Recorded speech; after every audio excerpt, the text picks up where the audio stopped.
everyone, my name is Peter from Physical Therapy Ireland, and I've teamed up with CaminoWays.com to help give you some great fitness and health related advice. Now just before we get started, I want to give you all a huge congratulations for deciding to embark in this great Camino adventure. I'm sure you all must be getting quite excited, so let's not waste any more time, and here are my top 10 tips for your Camino. So tip number 1 is understanding your body. Now what I mean by that is, if you have an underlying medical condition, or if you haven't seen your GP in a long time, then definitely would be a good idea to pay them a visit for them to carry out a full medical screening, just to make sure that you're okay to go on your Camino. Likewise, it might be a good idea to go visit your physical therapist or your personal trainer, someone who can assess your level of flexibility and posture and so on, and then they can design a program for you to help address these areas. To be honest, this is all about making sure that your Camino experience is problem-free.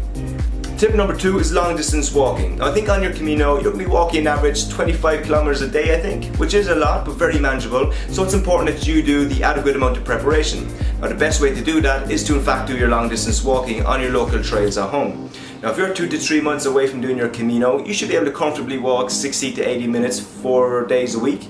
However, if you're that someone that you're 2 months away from doing your Camino and you haven't reached that point just yet, then not to worry, there's still lots of time.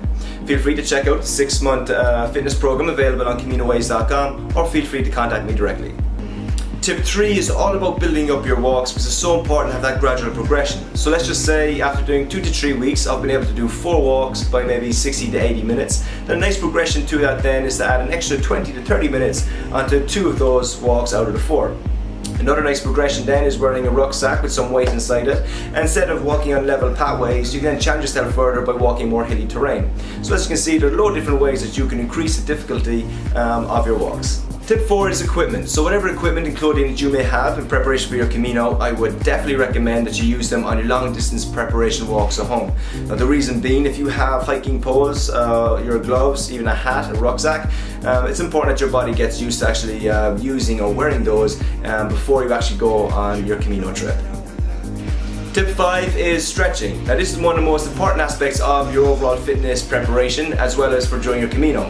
Now when do we stretch? We stretch before, during and after any physical activity. And the reason we do that is because we want to lengthen out the muscle fibers to help us, to prepare us for the activity that we're going to be doing. It's also going to reduce the amount of cramping, it improves the amount of blood flow throughout the muscle, and as well it reduces the risk of injury. So if I could have flashing lights in the background here to really emphasize the point that stretching is so important, I would, but I don't, unfortunately. So stretch. So tip 6 is nutrition. Now it's so important when you're doing your preparation walks or when you're on your Camino that you feed your body the nutrient-rich foods such as vegetables, fruit, whole grains and lean proteins. And it is important to stay away from that kind of sugary, like white flour foods, because all that will do is deplete your body of that good energy you need for during and after your Camino. Now another very important point is that you have to keep hydrated. If you find that you're quite thirsty, it means you're already dehydrated, and that's not a stage you want to be at throughout your Camino. So keep on sipping away throughout your walk to make sure that you don't get to that stage of thirst. For tip 7, we're going to talk about short strides. A lot of time people think that when they take the long strides that there's a lot more fitness and benefits to it, where in fact shorter strides are far more effective and safer and reduce the risk of injury. Tip 8 is clothing. So whatever clothes that you're going to buy for your Camino trip, do make sure that they're breathable, so that the skin can be exposed to the oxygen that will allow you to sweat, prevent chafing and blistering. For tip 9, eat small portions, maybe 4 to 5 times throughout the day, rather than having 2 to 3 larger meals. And the reason for this is that's going to help with digestion, reduce the risk of bloatedness and constipation, and most importantly, it's going to keep that energy up throughout the day. So now we've come to the end of this video blog. So for tip 10, it's all about using the arms on long distance walks. If you find that your arms are down by your side with no swinging movement like that, you're going to lose a lot of energy, a lot of momentum. So the best thing to do is bring the hands up and back in that nice swinging movement, but don't have the arms cutting in front of your body like this. So I hope you enjoyed listening to the top 10 tips and that you found them useful. Stay tuned for more fitness and health related videos, and if you have any questions in the meantime regarding any injury you may have or any kind of training program you'd like to discuss, please feel free to contact me. Chat to you soon.